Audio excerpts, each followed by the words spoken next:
विद्यार्थी मित्रांनो, सुप्रभात म्हणजे गुड मॉर्निंग. दिवसाची सुरुवात जबरदस्त करायची लक्षात घ्या.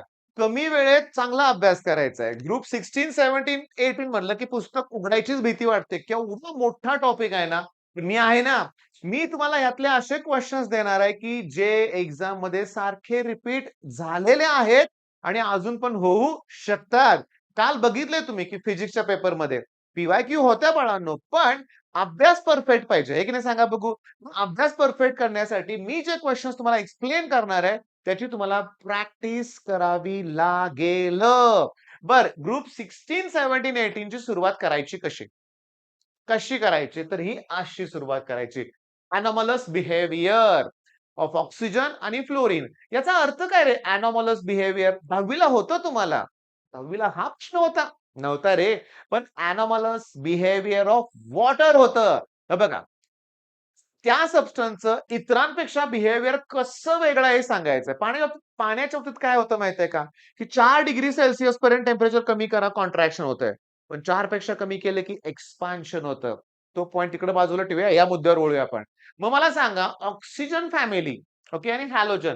हॅलोजन मध्ये कोण आहे? फ्लोरीन, क्लोरीन, ब्रोमीन, आयोडीन आणि ॲस्टाटीन असं काहीतरी नाव आहे ना, ॲस्टास्टाईन असं काहीतरी.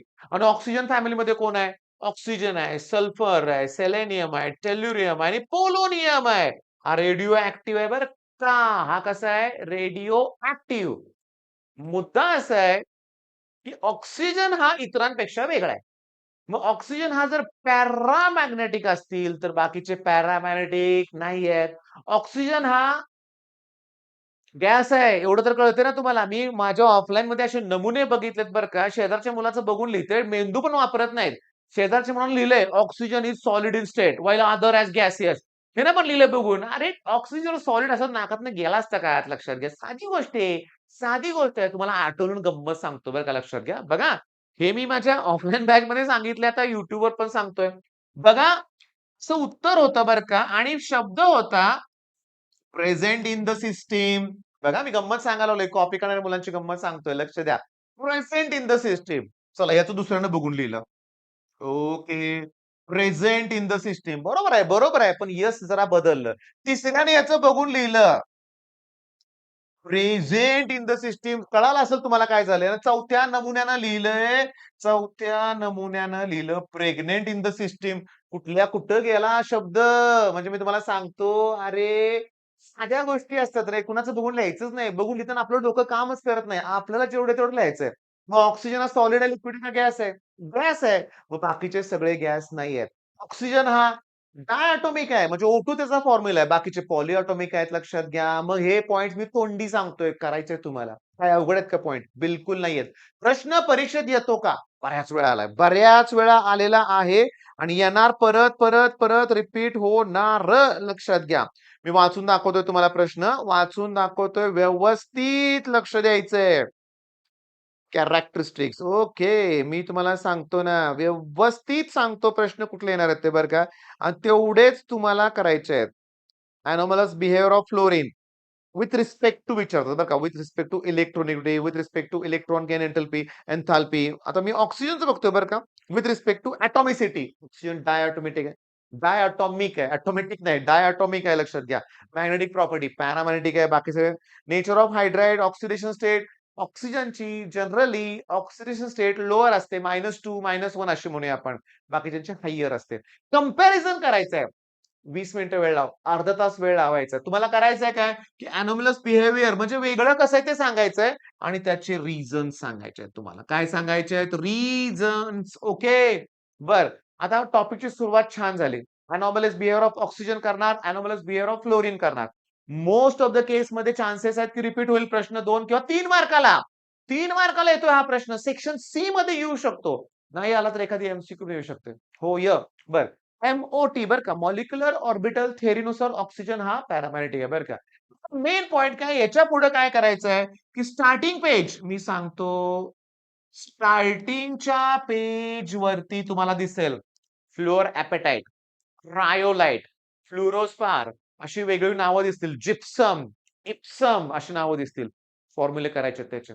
फॉर्म्युले करायचे आहेत. पोलोनियम हा कुणाचा डीके प्रॉडक्ट आहे? पहिल्या 2 पेज मध्ये दिलेला आहे. म्हणजे हे झालं की पहिल्या 2 पेजवरचे जे फॉर्म्युले तुम्हाला करायचे आहेत. क्लिअर?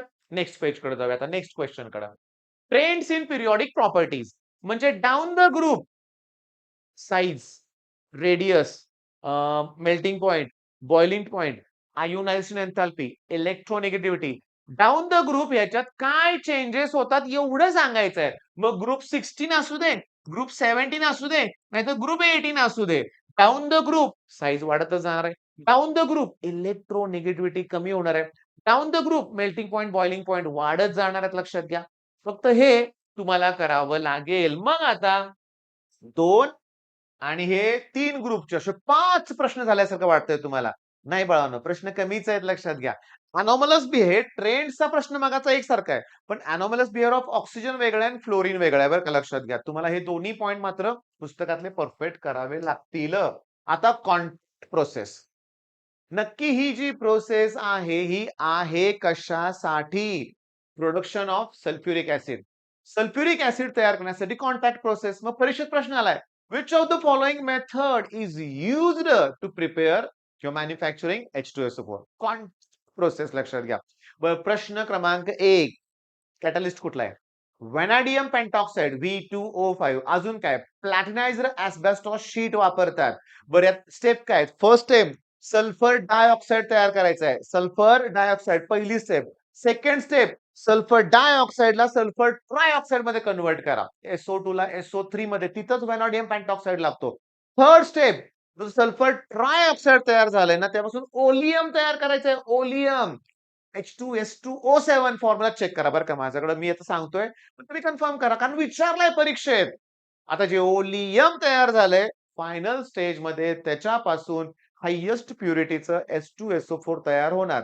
95 प्लस प्युरिटी किती आहे जरा चेक करा पुस्तकात. मग कॉन्टॅक्ट प्रोसेस मध्ये काय विचारणार? रिएक्शन. काय विचारणार? कॅटलिस्ट कुठला वापरतायत? कुणासाठी तयार करतो? काय तयार करण्यासाठी?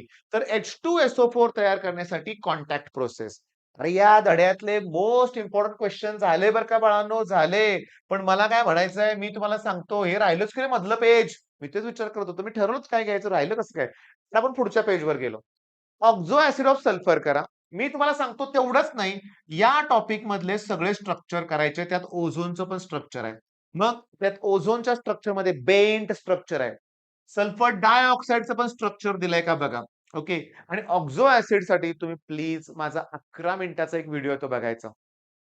6 वर्षापूर्वीचा 2020 साली मी तयार केलंय. त्यात मी 6 वर्षापूर्वी मी ऑब्व्हियसली खूपच मला पण तो व्हिडिओ बघायची उत्सुकता लागली. मला पण बघायचंय, की मी 6 वर्षापूर्वी कसा दिसत होतो आणि आता कसा दिसतोय. तो मुद्दा बाजूला ठेवूया आपण.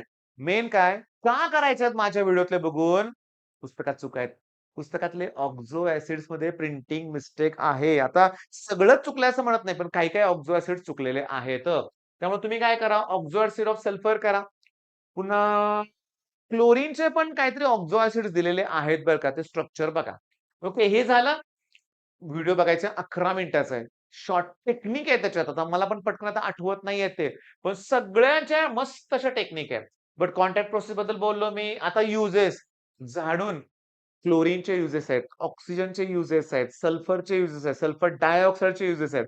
पुन्हा H2SO4 चे युजेस आहेत. Helium, neon, argon, xenon, radon, krypton सगळ्यांचे युजेस करायचेत. अवघड वाटेल तुम्हाला पण करायचंच आहे लक्षात घ्या. या व्हिडिओला मला तुम्हाला 1.5 तास द्यावा लागेल. देणार आहे मी. म्हणजे हा व्हिडिओ आता अपलोड केला ना 1.5 तासाने दुसरा व्हिडिओ असणार आहे लक्षात घ्या. त्याच्यामुळे काळजी करू नका. होईल सगळं कंप्लीट होणार आहे. सगळंच कंप्लीट छान होणार आहे. बरं युजेस केले आपण. आता सांगतो. तुम्हाला ॲट एनी कॉस्ट करायचे आहे inter halogen compounds. Inter halogen compounds आणि मी तुम्हाला सांगतो इंटर हॅलोजन कंपाउंडच्या कॅरेक्टरिस्टिक्स पण तुम्हाला करायचे प्रॉपर्टीज करायचे काय करायचे तुम्हाला प्रॉपर्टीज करायचे आहेत आणि मी तुम्हाला रिक्वेस्ट करतोय रिएक्शन्स ढिगाण आहेत याच्यात ओके रिएक्शन्स ढिगाणा आहेत पण तुम्ही रिएक्शन्स करत असताना मी रिक्वेस्ट करतोय तुम्हाला प्रिपरेशनच्या करा ओके आणि 2 प्रिपरेशनच्या रिएक्शन्स करा पहिलं काय करणार तुम्ही कॉन्टॅक्ट प्रोसेस ऑब्व्हियसली केलीच पाहिजे कॉन्टॅक्ट प्रोसेस नंतर बीकॉन प्रोसेस वगैरे आहे. तुम्ही असं लिहितो क्लोरीनच्या प्रोसेस आहे.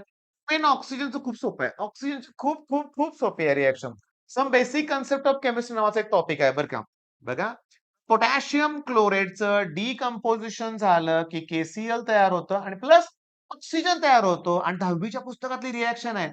MnO2 हा कॅटॅलिस्ट वापरतात आणि हे सीट विचारलंय.